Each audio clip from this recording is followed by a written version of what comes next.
Hi guys, मैं अनु आर्या। मैं एक छोटा सा ब्लॉग लेके आई हूँ आपके लिए। नवरात्रे का पहला दिन, हैप्पी नवरात्रा। पहले दिन में हमने किस तरह से स्थापना की माता जी की, किस हिसाब से हमने पूजा करा और कलश स्थापन कैसे करा, मैं और मेरे हस्बैंड ने, दोनों ने। आइए आपको दिखाती हूँ थोड़ा सा। अगर अच्छा लगे तो सब्सक्राइब और लाइक ज़रूर करिएगा, प्लीज़ ज़रूर करिएगा। सबसे पहले मैं उठी, सुबह सुबह उठ के झाड़ू पोछा किया, नहाई वहाई, नहा के तैयार हुई, साड़ी पहना, क्योंकि हमारे यहाँ कोई भी पूजा में सबसे पहले साड़ी ही पहनते हैं। तो मैं साड़ी पहनी, साड़ी पहन के नहा के तैयार हुई। उसके बाद हमने मेरे हस्बैंड थोड़ा पूजा कराते हैं और वो बहुत अच्छे से कराते हैं पूजा, तो उन्होंने ही पूजा करवाई है और मैंने सारा तैयारी करा है। तो देखिए कैसे कैसे करा है हमने। फर्स्ट ऑफ ऑल सबसे पहले हमने कलश स्थापना किया। जो कलश स्थापन से पहले जो मिट्टी में जौ उगाते हैं हम, उसकी तैयारी करी।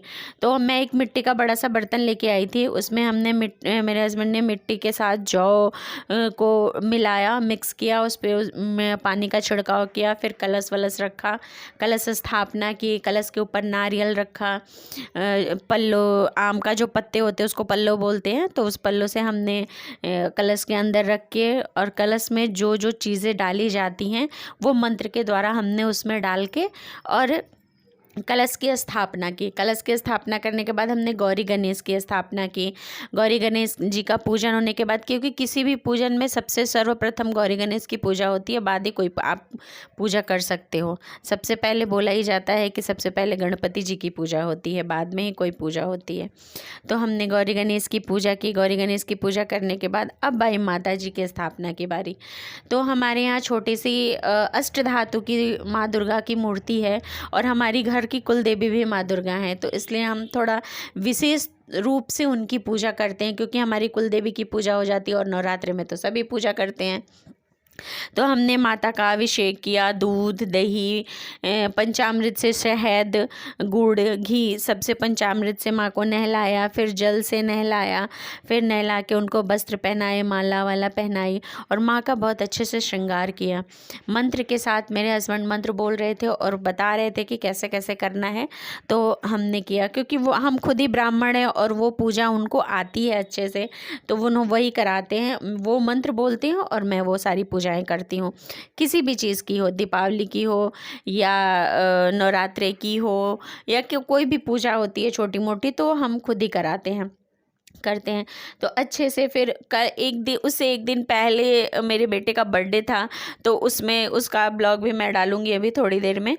तो उसके बर्थडे का भी सेलिब्रेशन था और नेक्स्ट डे नवरात्रि की तैयारी थी। तो नवरात्रि की तैयारी में बहुत ज़्यादा काम बढ़ जाता है, क्योंकि फास्ट भी होता है हम दोनों का।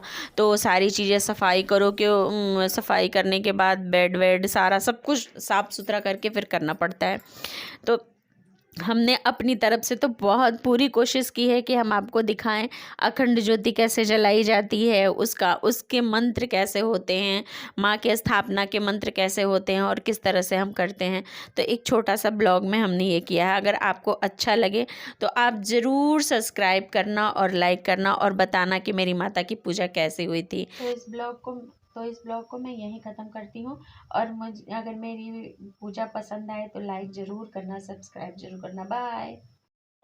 भवतीं परेशां प्रातर्नमामि महिषासुरचण्डमुण्डशुम्भासुरप्रमुखदैत्यविनाशदक्षां ब्रह्मेन्द्ररुद्रमुनिमोहनशीललीलां चण्डीं समस्तमूर्तिमनेकरूपां प्रातर्भजामि भजतां विलासधात्री धात्री समस्तजगतां दुरिताप्रहन्त्री संसार बंधन विमोचन हेतु भूतां माया परां समधिगम्य परस्य विष्णु।